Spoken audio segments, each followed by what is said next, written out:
Autrefois c'était 60 lots. Ouais. Et maintenant, avec le Téléphone et tout ça.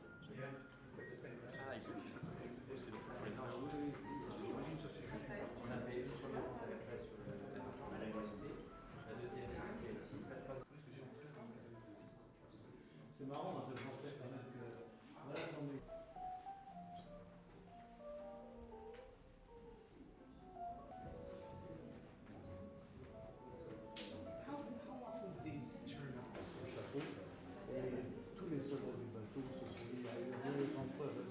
Du reste, Napoléon avait le sens de la communication. Il voulait qu'on le reconnaisse partout. Il s'était fait un look. Et donc, il s'était mis son chapeau dans cette forme-là, dans ce sens-là, et à 400 mètres de partout, on le reconnaissait. Donc, des chapeaux, c'est le symbole même de Napoléon. C'est pour ça que ça intéresse tout le monde. Quand on s'intéresse aux souvenirs napoléoniens, le rêve, le Graal, c'est d'avoir un chapeau. Eh ben, des chapeaux, il n'y en a pas beaucoup. Il y en a eu 120. Il en reste à peu près 20 authentifiés qui seraient authentiques et à peu près 15 dans les musées. Donc il y en aurait 4 ou 5 qui sont en main privée. Vous voyez qu'il est en feutre topé, donc c'est un tissu qui est un peu mou.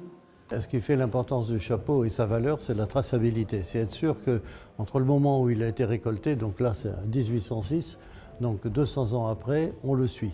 Il est resté dans la même famille, il est passé dans un musée, il a aidé des collections qu'on connaît. La traçabilité de famille en famille se fait par des actes notariés. On a la certitude que c'est le chapeau de Napoléon.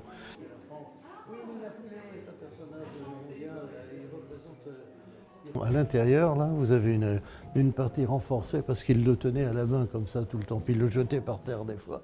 Et donc, ce chapeau, effectivement, il est dans un état exceptionnel parce qu'on n'en trouve pas beaucoup dans cet état-là. 200 ans quand même.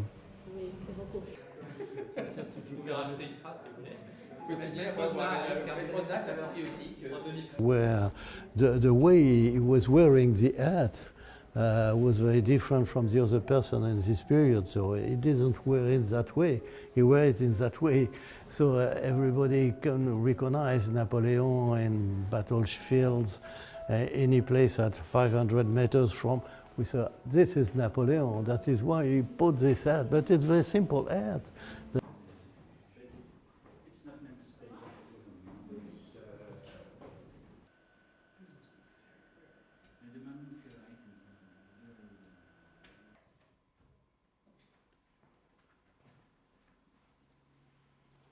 L'estimation, c'est dans les 500 000 euros, 5 à 600 000 euros. Voilà, c'est toujours le prix de départ dans une vente aux enchères. Et pour arriver jusqu'à... Il y a une limite. Qu'est-ce que vous pensez? Peut-être. On le verra. On ne fait jamais de pronostic dans les ventes aux enchères, mais il n'y a pas de limite parce que dans la passion, il n'y a pas de limite. Voilà.